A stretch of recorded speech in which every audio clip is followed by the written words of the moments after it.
itu sorotnya dimatiin aja. Nah.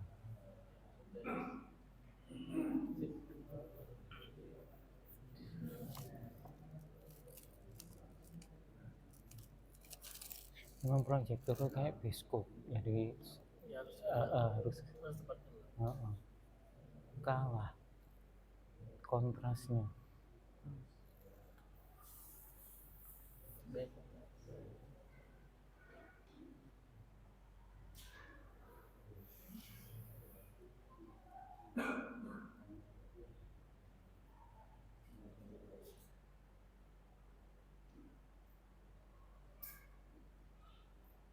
Assalamualaikum warahmatullahi wabarakatuh. Innal hamdalillah nahmaduhu wa nasta'inuhu wa nastaghfiruh wa na'udzu billahi min sururi anfusina wa min sayyiati a'malina. Man yahdihillahu fala mudilla lahu wa man yudlil fala hadiya lahu. Wa asyhadu an la ilaha illallah wahdahu la syarika lahu. Wa asyhadu anna Muhammadan abduhu wa rasuluh. Allahumma salli wa sallim wa barik ala nabiyyina Muhammadin sallallahu alaihi wa ala alihi wa ashabihi wa man tabi'ahum bi ihsanin ila yaumiddin, amma ba'd. Puja dan puji syukur kita panjatkan kehadiran Allah tabaraka wa taala yang telah melimpahkan kepada kita nikmat sehingga malam ini kita bisa berjumpa kembali dalam keadaan sehat walafiat. Semoga Allah Jalla wa'ala memberikan kita taufik, hidayah, pemeliharaan untuk tetap istiqamah di dalam iman, di dalam Islam hingga akhir hayat kita. Semoga Allah Tabaraka wa Ta'ala memberikan kita nikmat husnul khatimah.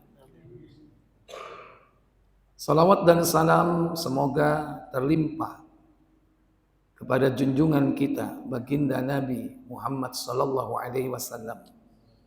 Demikian pula untuk keluarga beliau, keturunan beliau, para sahabat beliau dan seluruh pengikut-pengikutnya yang setia hingga tegaknya hari pembalasan.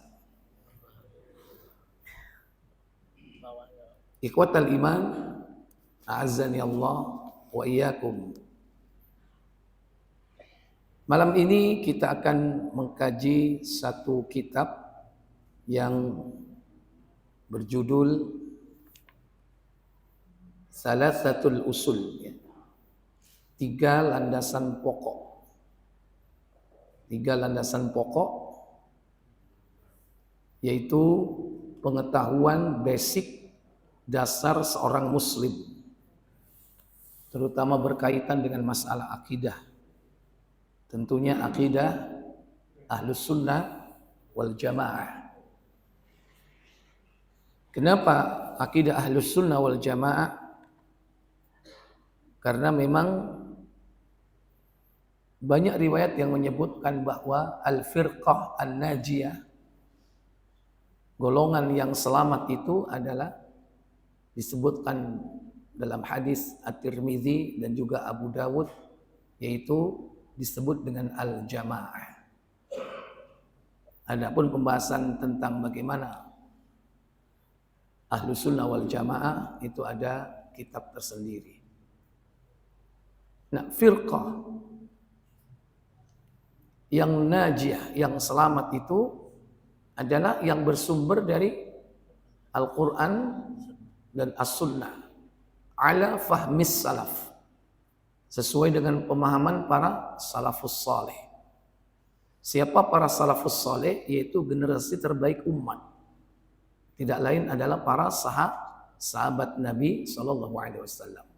Bahkan 3 generasi yang direkomendasi oleh Nabi, sebagaimana beliau mengatakan, khairukum, sebaik-baik kalian adalah qarni, orang yang hidup pada masa aku hidup, pada masa kurunku, itu kurun sahabat. Tsummal ladzina yalunahum, kemudian masa sesudahnya. Tsummal ladzina yalunahum, kemudian masa sesudahnya.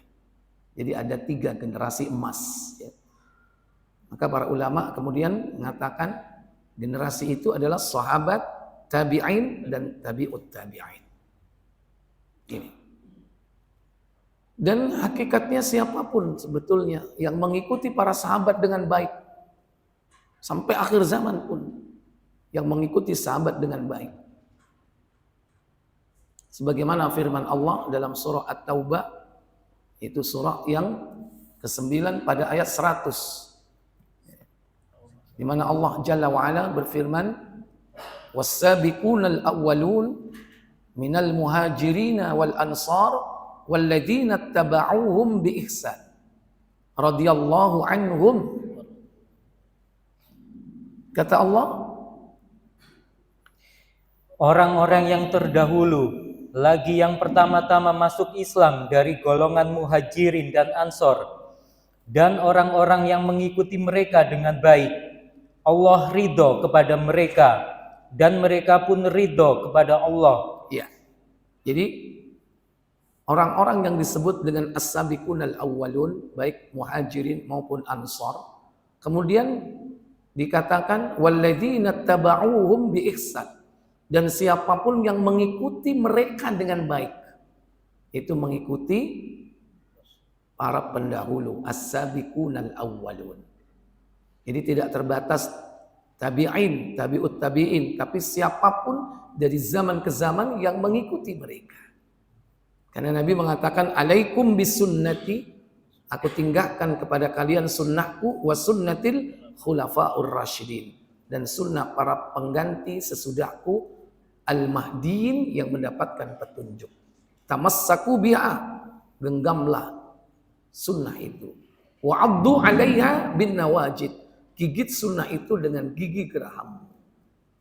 Kemudian baru Nabi mengingatkan, wa iyyakum wa muhdatsatil umur, berhati-hatilah kalian terhadap perkara-perkara baru yang diada-adakan.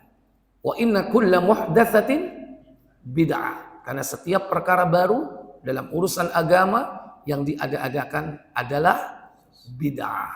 Wa kulla bid'atin dhalalah.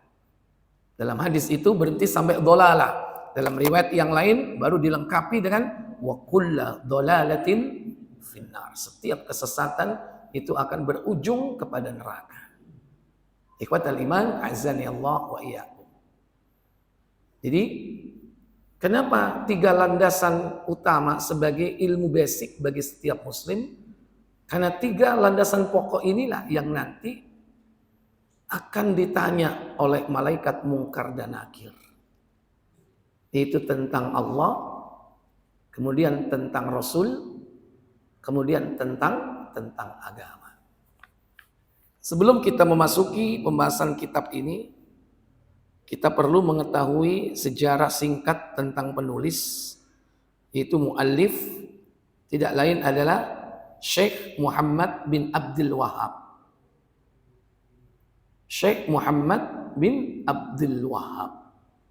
Dia adalah seorang ulama, alim yang bersama yakni Raja Saudi membangun kerajaan Saudi.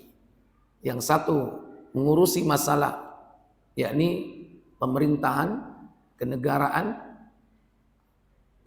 Adapun Syekh ini mengurusi masalah-masalah din, masalah-masalah agama. 2 sejoli, ya. 2 sahabat ini keduanya berjuang untuk membangun yakni suatu negeri yang berani memproklamirkan berdasarkan syariat Islam.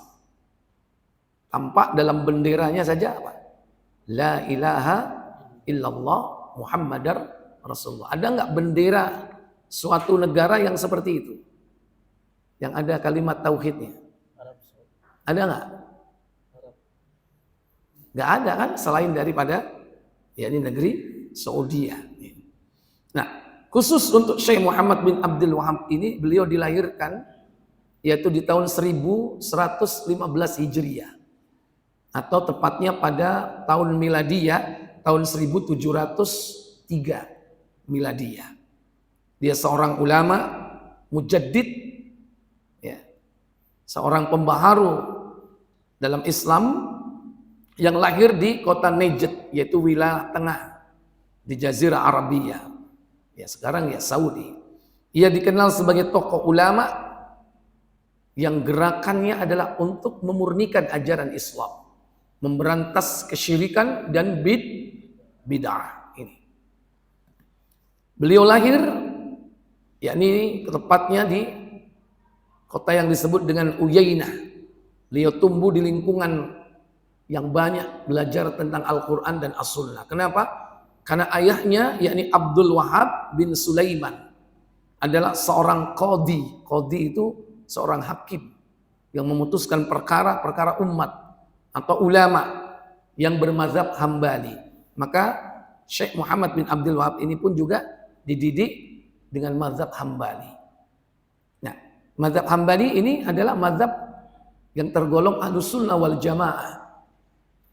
Karena ada mazhab sebelumnya yang berasal dari awalnya dari mazhab yaitu Hanafi.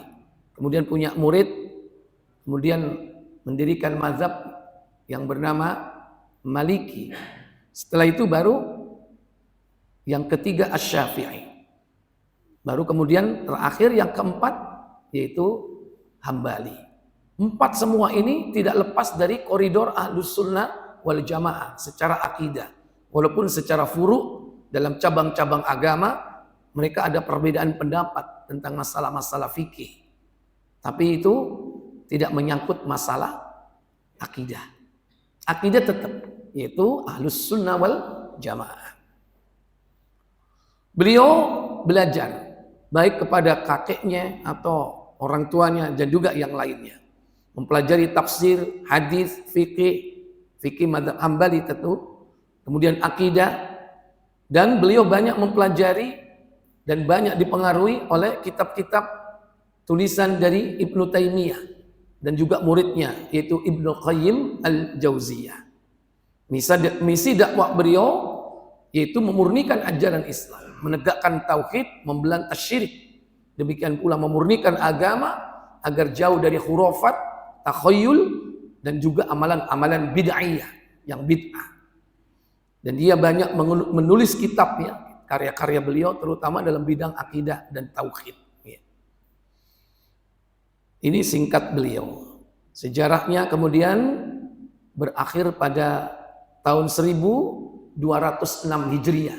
Itu wafat beliau. Atau tahun 1792 Miladiyah atau Masehi, di mana beliau meninggal di kota Dir'iyah. Nah, inilah yang kemudian menjadi fitnah bagi kalangan orang-orang yang membencinya, terutama yang merasa terusik perilaku syirik dan bid'ahnya, sehingga menuduh dengan gerakan apa? Gerakan Wahabiyah.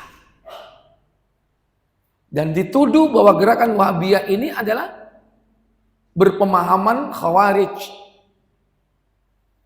Padahal orang-orang yang benci kepada dakwah tauhid, mereka ini membuat rancu antara siapa Muhammad bin Abdul Wahab dan siapa Abdul Wahab bin Rustum, yang jauh pada zaman sebelumnya itu mereka orang-orang yang mengikuti Abdul Wahab bin Rustum ini, mereka adalah orang-orang yang berpemahaman Khariji atau Haruri. Mereka kelompok muslim garis keras. Nah ini kadang-kadang dirancukan. Memang ada dulu Abdul Wahab bin Rustum itu.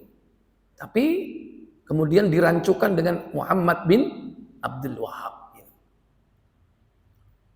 Dan mestinya kalau memang mau jujur, pengikut Muhammad bin Abdul Wahab itu mestinya disematkan melalui nama dirinya, bukan nama bapaknya. Tapi kenyataannya kan apa? Banyak orang menyebutnya dengan Wahabi. Padahal itu nama bapaknya. Nama dirinya kan siapa? Muhammad bin Abdul Wahab. Mestinya kalau pengikut Muhammad bin Abdul Wahab sebutannya apa? Muhammadiyah. Mestinya Muhammadiyah. karena mengikuti Muhammad bin Abdul Wahab. Tapi tidak, mereka mengambil nama bapaknya dalam rangka apa? Untuk membuat kerancuan tadi itu. Disebut fitnah Wahabi tadi itu. Dan rata-rata yang benci kepada dakwah Syekh Muhammad bin Abdul Wahab ini adalah orang-orang Syiah. Itu musuh bebuyutannya. Karena memang apa? Yang merusak Islam dari dalam, sehingga Islam ini banyak khurafat, takhayyul, termasuk kesyirikan dan bid'ah, itu dari orang-orang Syiah. Dari zaman ke zaman, baik Syiah Imamiyah, Itsna Asyariyah, Syiah Kharamita, Syiah Nusairiyah, demikian pula Syiah Batiniyah. Ini aliran-aliran Syiah yang ada, yang semuanya intinya sama, merusak ajaran Islam dari dalam. Adapun yang merusak dari luar yaitu orang-orang kafir yang terang-terangan. Di antaranya adalah al-Yahud. Makanya kalau ada sekarang perang antara Yahudi dan Syiah, biarin aja. Hakikatnya sama-sama apa? Kafir. Iya. Hakikatnya mereka sama-sama kafir. Yang satu mengaku sembunyi-sembunyi kekafirannya, tapi sembunyi-sembunyi, yang satu terang-terangan. Ya. Kenapa demikian? Karena orang-orang Syiah ini telah mengkafirkan para sahabat Nabi radhiyallahu taala anhum, terutama sahabat Nabi yang paling utama yaitu Abu Bakar As-Siddiq radhiyallahu taala an, dan juga Umar bin Khattab radhiyallahu taala an, yang kemudian keduanya dituduh sebagai berhala Quraisy. Oleh karena itu, rata-rata orang Syiah itu kalau mereka berusaha untuk membuat kekacauan, selalu yang dikaitkan dengan tuduhan apa? Wahabi. Hati-hati itu, kelompok Wahabi, hati-hati, itu garis keras. Padahal ini tidak lain adalah fitnah yang ditebarkan supaya orang apa? Tidak suka kepada dakwah tauhid. Kalau seandainya manusia mau jujur, tidak melihat siapa yang menulis, tapi lihat karya-karya tulisnya, apa yang ada di dalam, yakni karya-karya beliau, tentu orang akan menilai bahwasanya apa yang ada di dalam kitab beliau ini tidaklah ditulis melainkan berdasarkan qala Allah wa qala Rasulullah. Semua berdasarkan qala Allah wa qala Rasulullah. Tidak ada yang kemudian mengatakan ini adalah karya yang buruk, karya yang jelek dan sebagainya. Baru ketika tahu siapa penulisnya, karena kebencian yang sudah ditanamkan sejak awal, barulah kemudian berubah. Wah, ini kitab jelek ini. Kenapa? Aliran keras ya. Dikit-dikit syirik, dikit-dikit bid'ah. Padahal awalnya tidak begitu.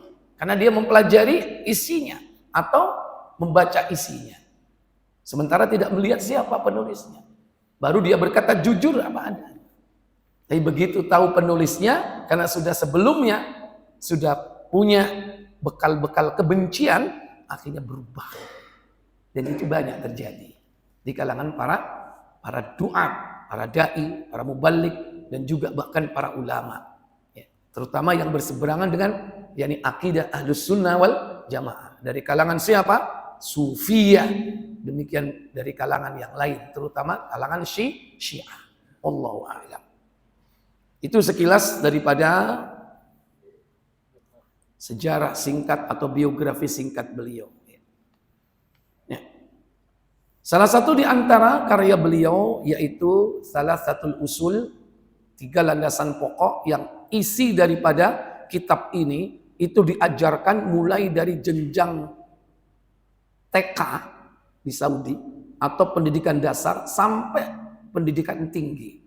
Tentu dengan modifikasi dan pendalaman yang berbeda-beda. Sehingga anak-anak SD sudah khatam kitab ini. Ini sudah paham anak-anak SD.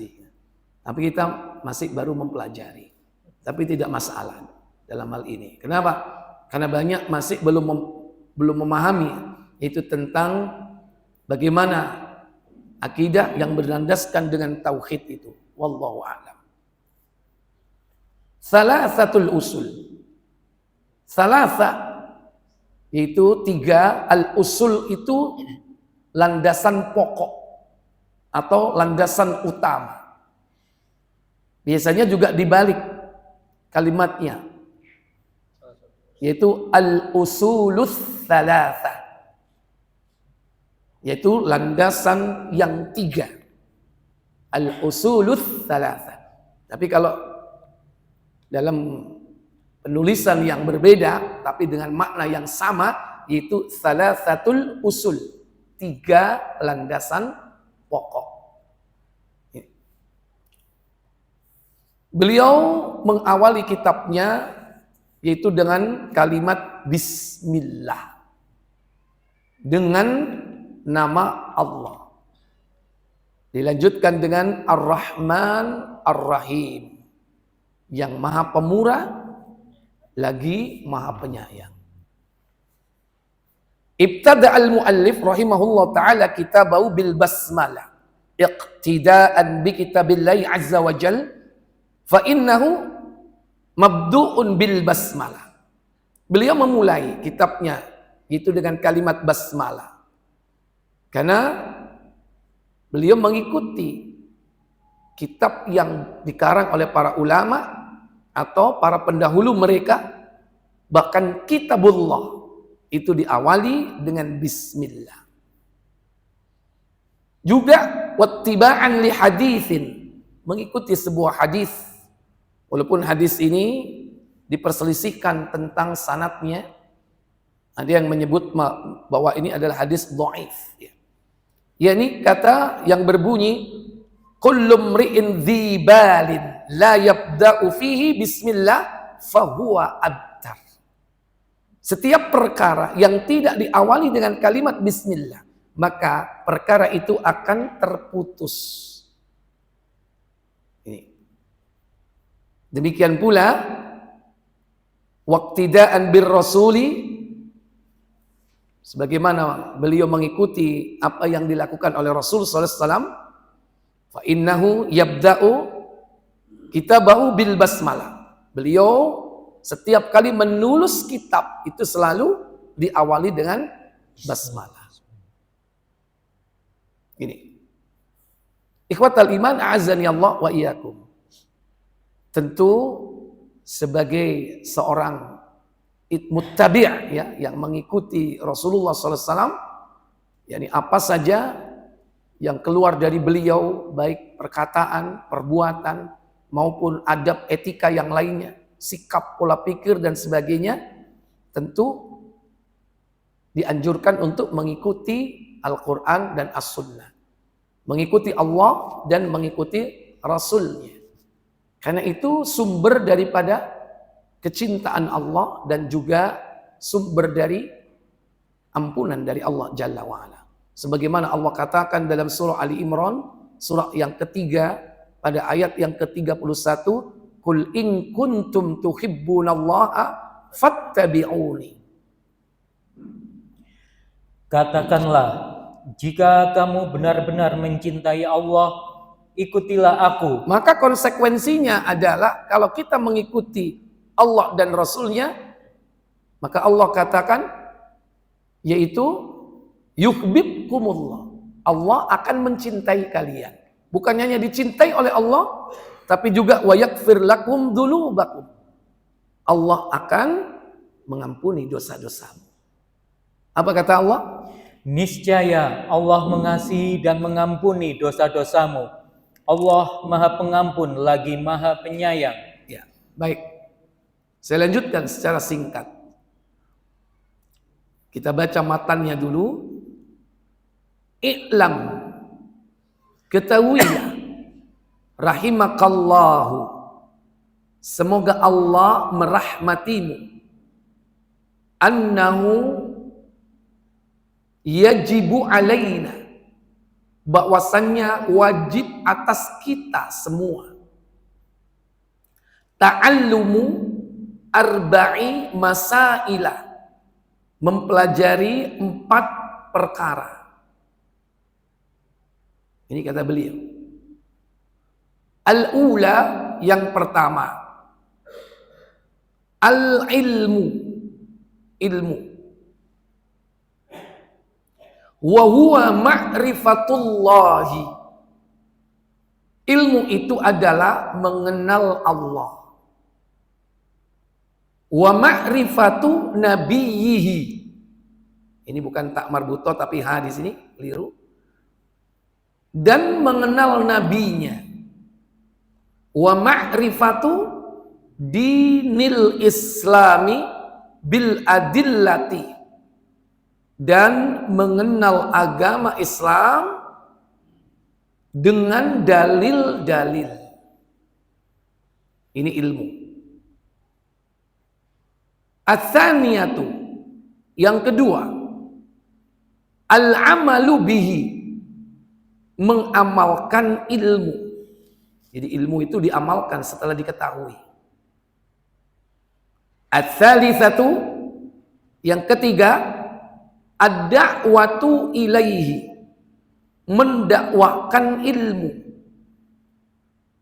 Setelah diketahui ilmu itu diamalkan, baru kemudian diapakan? Didakwahkan. Ar-rabi'atu, yang keempat, as-sabru 'alal adza fihi, bersabar ketika menghadapi berbagai gangguan, rintangan yang ada di dalamnya. Di dalam apa? Di dalam menuntut ilmu, di dalam mengamalkan ilmu, di dalam mendakwahkan ilmu. Semakin jauh, semakin berat. Sabar dalam menuntut ilmu, berat nggak itu? Berat. Lebih berat lagi sabar dalam mengamalkan ilmu. Lebih berat lagi dalam mendakwahkan ilmu. Semakin keras rintangannya. 4 inilah kata beliau yang harus dipelajari. Kemudian beliau menyebutkan wad-dalilu qauluhu ta'ala, dalilnya adalah firman Allah Ta'ala. Beliau menukil atau melandaskan dengan surah Al-Asr, surah 103 ya. Wal 'asr, demi waktu, innal insana lafi khusrin. Apa kata Allah? Demi masa, sesungguhnya manusia itu benar-benar dalam kerugian, kecuali orang-orang yang beriman dan mengerjakan amal soleh, dan nasihat menasehati supaya mentaati kebenaran, dan nasihat menasehati supaya menetapi kesabaran. Baik. Saya lanjutkan. Tahapan-tahapan tadi masih ingat? Pertama apa tadi? Al-ilmu. Tahap kedua apa?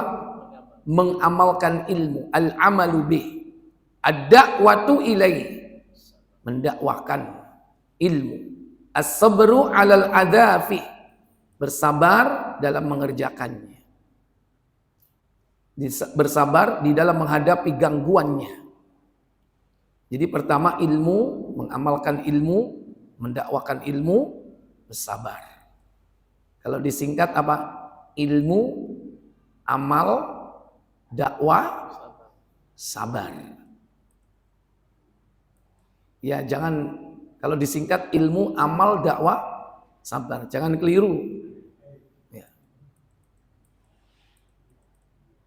Baik. Kemudian beliau berdalil dengan surah Al-Asr. Demi waktu, sesungguhnya manusia itu pasti berada pada kerugian. Ini awalnya. Nah, pada ayat berikutnya, itu ayat yang ketiga. Dalam ayat inilah 4 unsur itu ada padanya. Ilmu, amal, dakwah, sabar. Beliau berdalil dengan surah Al-Asr ini. Mana korelasinya? Illal ladzina amanu, kecuali orang-orang yang beriman yang tidak rugi. Ini apa berarti? Ilmu.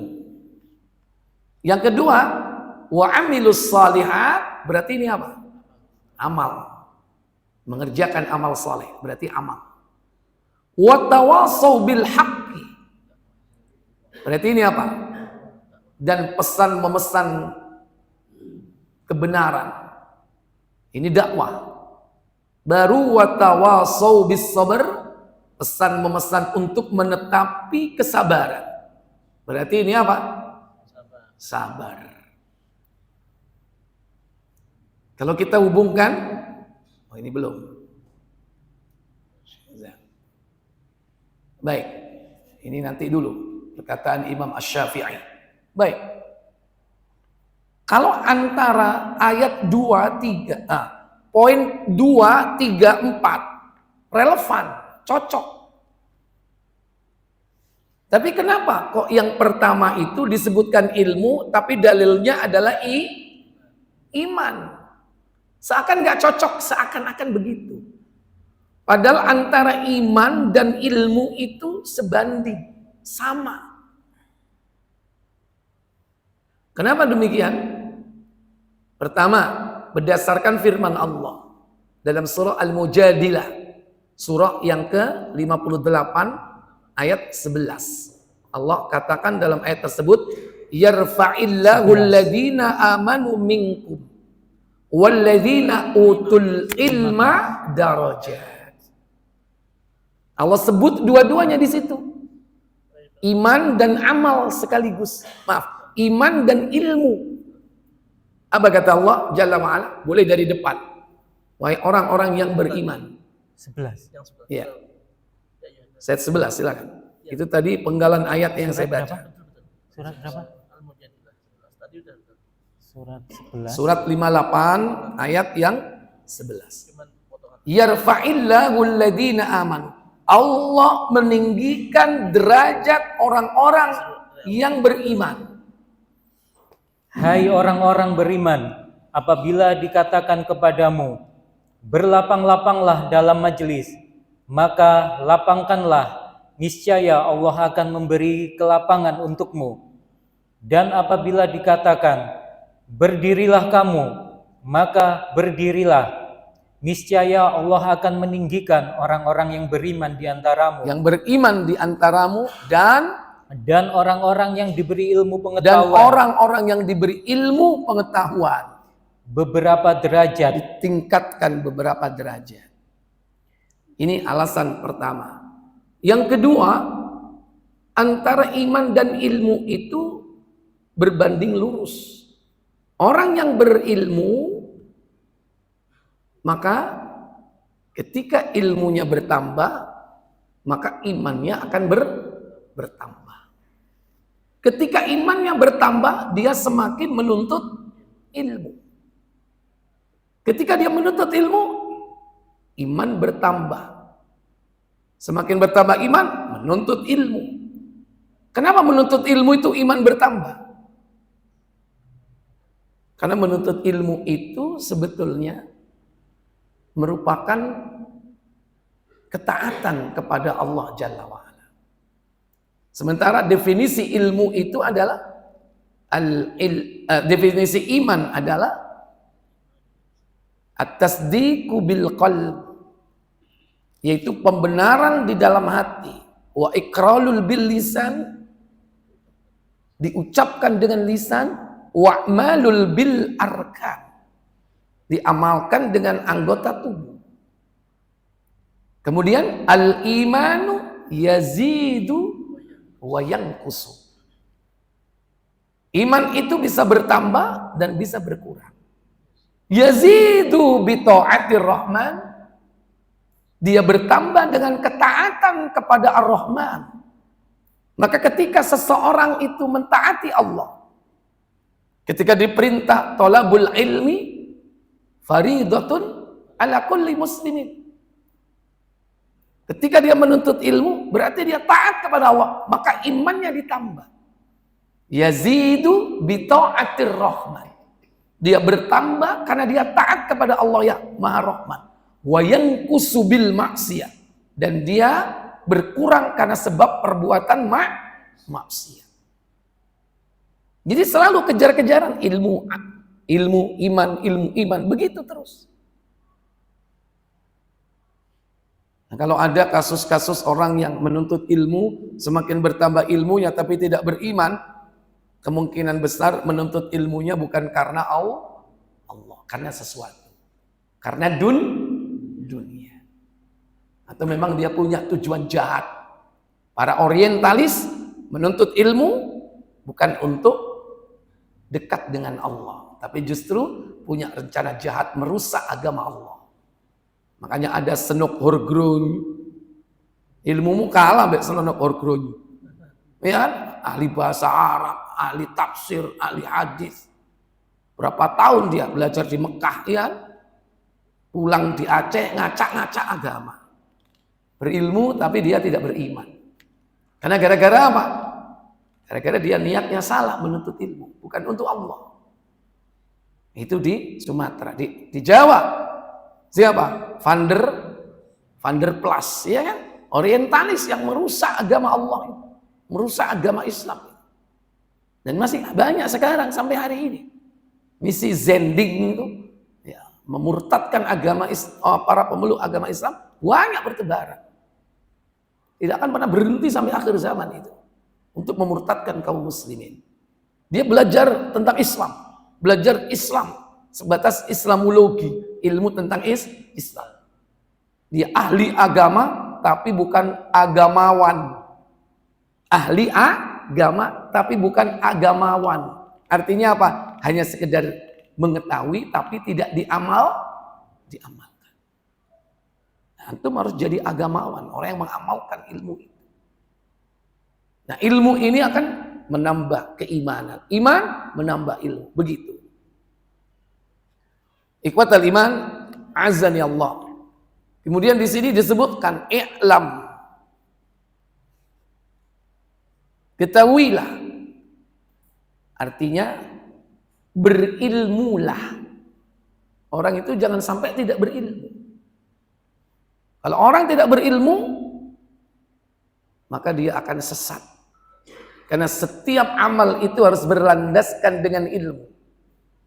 Orang itu akan dianggap sebagai orang yang baik, baik menurut Allah ataupun manusia, itu akan diberikan ilmu. Difahamkan terhadap ilmu. Ilmu apa?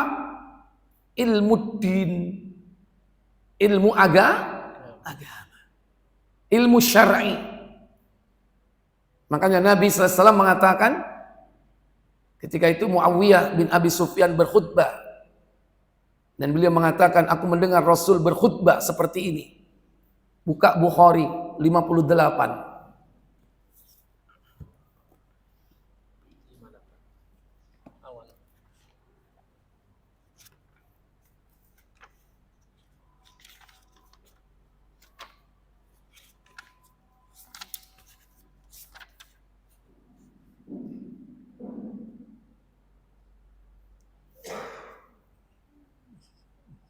Himaid bin Abdurrahman radhiyallahu an mengatakan bahwa ia mendengar Muawiyah berkhutbah. Katanya, dia mendengar Rasulullah SAW bersabda. Apa sabda beliau SAW? Barang siapa dikehendaki Allah akan beroleh kebaikan, diberinya pengertian dalam hal agama. Kata Nabi SAW, "May yuridillahu bihi khairan." Barang siapa yang dikehendaki oleh Allah beroleh kebaikan atau menjadi orang yang baik, maka beliau mengatakan yufaqihu fiddin. Maka Allah akan memberikan orang itu pemahaman terhadap agama. Jadi ukuran baik menurut Allah atau orang yang akan dicetak menjadi baik oleh Allah, yaitu orang yang tafaqquh fid din. Orang yang faqih, paham terhadap agama. Din. Apa din itu tadi? Ya ilmu syar'i itu. Ruang lingkupnya apa ruang lingkupnya? Kembali kepada tadi ruang lingkupnya. Ilmu itu apa? Ilmu itu tidak lain adalah yaitu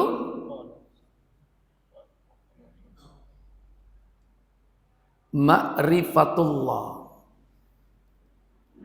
wa ma'rifatu nabiyhi wa ma'rifatu dinil islami bil adillah. Itu ilmu. Berarti mengenal Allah, mengenal Nabi, dan mengenal agama. Yang itu harus dengan dalil-dalil. Mengenal Allah, mengenal siapa lagi? Mengenal din, agama, dan mengenal Nabi, dan mengenal siapa? Agama. Di sini dibalik. Boleh, nggak masalah. Karena memang kadang dibalik juga oleh malaikat. Nah, inilah ilmu syar'i, ilmu yang wajib dipelajari. Mengenal Allah, mengenal Rasul, dan mengenal agama. Itulah al-ilmu. Sebelum kita mengamalkannya, mendakwakannya, ini yang harus menjadi pokok pembahasan setiap manusia. Dan ini wajib masing-masing pribadi, tidak bisa diwakilkan. Beda dengan ilmu-ilmu yang lain, masih bisa diwakilkan. Tapi tentang 3 perkara ini, setiap orang harus mengetahui. Kenapa? Karena ilmu inilah yang akan ditanyakan oleh Munkar Nakir. Sebagaimana dalam hadis buka Abu Dawud 4753, yaitu yang kecil itu. Yang kecil. Nah, 4.000 berapa Ustaz? sudah masuk? Silakan adzan dulu sambil dicari. 4853. Nah, afwan 4753. Silakan adzan dulu.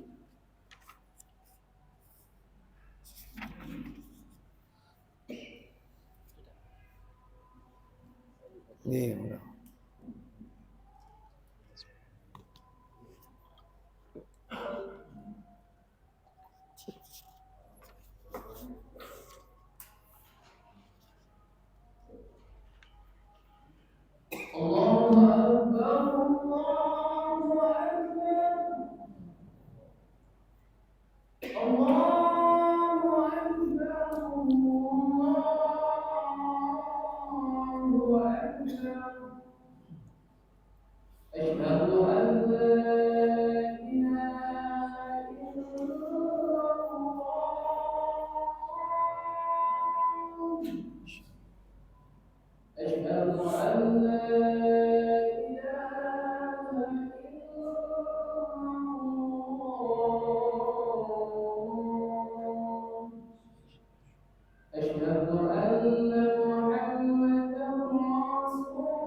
Baik Bapak Ibu saudara sekalian, bahwa 3 landasan pokok itu adalah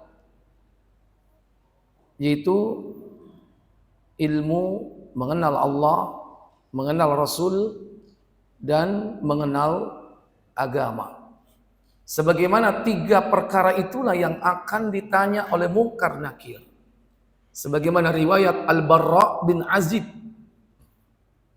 Dalam riwayat Al-Barra bin Azib, baik dalam Musnad Imam Ahmad ataupun di dalam Sahih Abu Dawud. Silakan.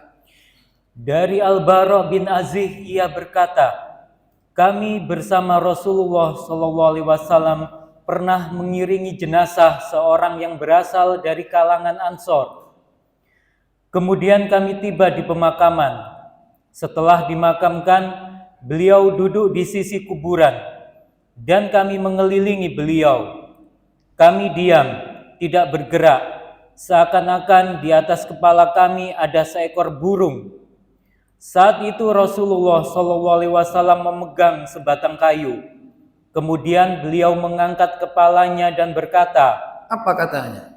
mintalah perlindungan kepada Allah Subhanahu wa taala dari azab siksa kubur. Iya. Ista'idu billah min adabil qabr, kata Nabi sallallahu alaihi wasallam. Mintalah perlindungan kalian dari azab kubur, katanya. Kemudian Rasulullah mengulangi pernyataannya hingga 3 kali. Ketika mayit mendengar suara sandal orang-orang yang meninggalkan areal pemakaman. Jadi yang terdengar suara apa? Suara apa? Sandal. Suara sandal. Selain dari sandal gak akan terdengar. Oleh karena itu gak perlu dikasih bocoran. Mayit siro bakal ditakoni malaikat luru Munkar lan Nakir, man rabbuka, sopo pangeranmu? Mongko jawaban Rabbi Allah, Rabbku pangeranku Allah. Kadang-kadang ada yang begitu, mesti kubur baru dikai bocoran, ya. Jadi gak ujian tok ono jokinya, ya. Jadi yang terdengar cuman suara sandal saja. Karena memang menempel di mana? Menempel di tanah atau di bumi. Kemudian apa kata Nabi sallallahu alaihi wasallam? Mayit akan ditanya, siapakah Tuhanmu? Man rabbuka, itulah pertanyaannya. Kemudian apa agamamu? Wa ma dinuk, apa agamamu? Kemudian dan siapakah nabimu? Wa man nabiyuk, dan siapakah nabimu? Jadi malaikat itu nggak akan iseng tanya-tanya yang lain. Yang ditanya itu 3 itu pertanyaannya. Ya, di sini disebutkan, yakni datanglah 2 malaikat mendudukkannya. Lanjut. Dalam riwayat lain disebutkan, datanglah 2 malaikat dan mendudukkannya. Kemudian keduanya bertanya, apa katanya? Siapakah Tuhanmu? Mar rabbuka. Maka orang mukmin akan menjawab apa? Ia menjawab, Tuhanku adalah Allah. Rabbi Allah, Rabbku adalah Allah.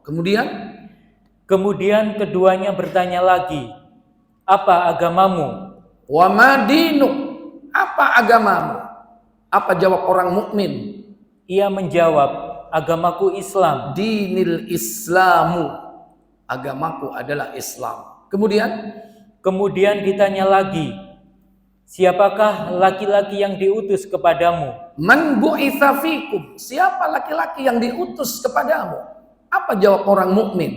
Ia menjawab, dia adalah Rasulullah. Huwa Rasulullah Muhammad sallallahu alaihi wasallam. Ternyata tentang Rasulullah masih berlanjut pertanyaannya. Apa katanya? Ditanya lagi, apa yang kamu ketahui? Wa ma yudrik, apa yang kau ketahui tentang dia? Apa jawabnya? Ia menjawab, aku membaca kitabullah. Qara'tu kitaballah, aku membaca kitab Allah, kata orang itu. Kemudian aku mengimaninya amantu bih, aku mengimaninya dan membenarkannya. Wasadaqtu bih, dan aku membenarkannya. Jadi pertanyaan ini seputar 3 itu. Man rabbuka berarti tentang apa ya? tentang Allah. Makanya kita harus tahu, mengenal ma'rifatullah, mengenal Allah. Karena itu pertanyaan malaikat. Dan itulah ilmu syar'i, ilmu wajib. Setiap pribadi harus mengerti Allah. Nanti rinciannya, mengenal Allah itu rinciannya, mengenal rububiyahnya, mengenal uluhiyahnya, mengenal asma dan sifatnya. Ini rinciannya mengenal Allah. Kalau dia kenal Allah hanya rububiyah, apalagi nggak kenal rububiyah Allah, jadi ateis dia. Kalau dia mengenal rububiyah Allah tapi nggak mengenal uluhiyah Allah, maka dia menjadi musyrik. Rububiyah kenal, uluhiyah kenal, asma dan sifat Allah nggak kenal.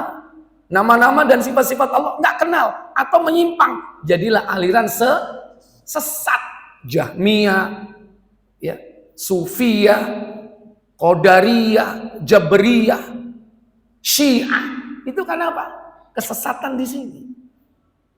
Demikian pula, ya, ini kelompok-kelompok sesat yang lain itu kan apa? Jatuhnya di mengenal Allah dalam nama-nama dan sifatnya. Ya, ini bisa menyimpang. Makanya harus kenal Allah. Kemudian kenal siapa lagi? Mengenal, yaitu agama. Rinciannya bagaimana mengenal agama? Nanti akan dibahas dalam kitab ini. Agama itu memiliki 3 martabat, 3 tingkat. Basic, intermediate, dan advance. Apa yang basic? Al-Islam. Harus kenal Islam dengan rukun-rukunnya. Demikian yang kedua apa? Tingkat kedua, al-iman. Itu martabat kedua. Kemudian martabat yang tertinggi, advance apa? Al-ihsan. Masing-masing ada rukun. 1 basic ada 5 rukun. Naik lagi ada 6 rukun. Yang ihsan ada berapa? Ada 1 rukunnya. Nah ini dikenal ini. Apa bedanya antara Islam, iman, dan ihsan? Sementara kita terletak di mana posisi kita? Masih Islamkah? Atau sudah di-upgrade menjadi mukmin atau iman? Atau masih berkutat di bawah terus? Ini mengenal agama. Jadi tidak sekedar pengetahuan. Agama saya Islam, gampang, pertanyaan ngono ae iso aku. Kecil ya. Kenapa? Jawaban itu tergantung pemahaman kita terhadap agama itu sendiri dan sekaligus implikasi atau pengamalannya dalam kehidupan. Dan inilah yang sudah kita ikrarkan setiap hari. 3 unsur itu setiap hari kita ikrar untuk mempelajarinya terus sampai mati. Karena kita ucapkan tiap hari. Setelah subuh dan setelah asar. Raditu billahi rabbah wa bil islami dina wa bi Muhammadin sallallahu alaihi wasallam nabiyya. Raditu billahi rabbah. Aku ridha Allah adalah Rabbku. Berarti kan tentang Allah. Iya kan? Wa bil islami dina. Berarti tentang apa? Tentang agama. Wa bi Muhammadin sallallahu alaihi wasallam nabiyya. Tentang apa? Tentang Nabi. 3 unsur itu kita ulang-ulang. Berapa kali kita ulang setiap subuh dan asar? 3 kali kita ulang. Ingat, itu bukan sekedar zikir. Zikir itu lebih merupakan ikrar kita kepada Allah. Artinya dalam hidup itu kita harus belajar tentang itu terus. Allah, Rasul, agama. Allah, Rasul, agama. Karena itulah yang akan ditanya. Malaikat gak akan iseng tanya, matematikamu biyen biro? Biologimu biro? Fisikamu biro? Ilmu terapanmu bagaimana? Yang dulu kau pelajari. Gak akan ditanya. Ilmu kedokteranmu, ilmu sipilmu, ilmu pertanianmu, ilmu accountingmu. Gak akan ditanya. Padahal duitmu entek gaya belajar itu. Lebih banyak gak? Lebih banyak. Duit kita dikeluarkan untuk itu. Tapi untuk agama kadang mikir. Ya, bahkan ngenyang. Anaknya di lesno bahasa Inggris 2 juta dibayar. Tapi belajar Quran dinyang. Ustaz, gak cek larangi Ustaz. Padahal tiap bulan mek 150 dinyang. Sebelah iku ngaji mek 50 benulan Ustaz. 50. Urusan agama dinyang. Padahal itu yang akan ditanya di alam kubur kita. Jadi inilah. Jadi perjalanan manusia itu begitu. Ya. Makanya di situ disebutkan wajib bagi kita semua mempelajari apa? Ta'allumu arba'i masaila. Ini ya, mempelajari 4 perkara. Ilmu, mengamalkan ilmu, mendakwahkan ilmu, sabar di dalamnya. Sabar di dalam menuntut ilmu dan seterusnya.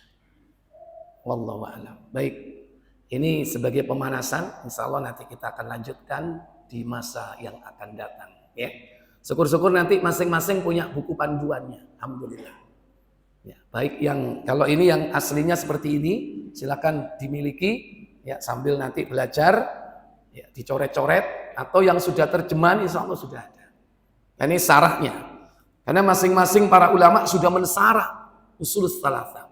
Yang saya bawa ini syarahnya dari Muhammad bin Shalih Al-Utsaimin. Dari syarah Bimbas ada, syarahnya Bimbas. Syarahnya Syekh Fauzan juga ada, silakan. Atau yang kompilasi 4-4-nya sudah ada, silakan. Tapi yang saya pakai yang gampang dipelajari yaitu syarah Syekh Muhammad bin Shalih Al-Utsaimin. Ya, silakan. Sudah ada terjemahnya. Nah, kalau ada panduannya enak. Jadi nanti masing-masing tahu dan bisa mempelajari dan mengembangkannya dengan dalil-dalil yang lainnya. Wallahu a'lam. Cuman saya memang minta dengan ini karena kita memakai seluruh media, karena masing-masing diri kita ini ada yang beda pendekatannya. Ada yang pendekatan audio, ada yang visual, ya. Dan mungkin barangkali ya bosen dengan buku ya. Mungkin delok nang kene. Nek gak ngono mungkin ngantuk. Nek ono filme gak apa-apa Ustaz. Tak pikir delok layar tancep lah itu ya kan. Gitu.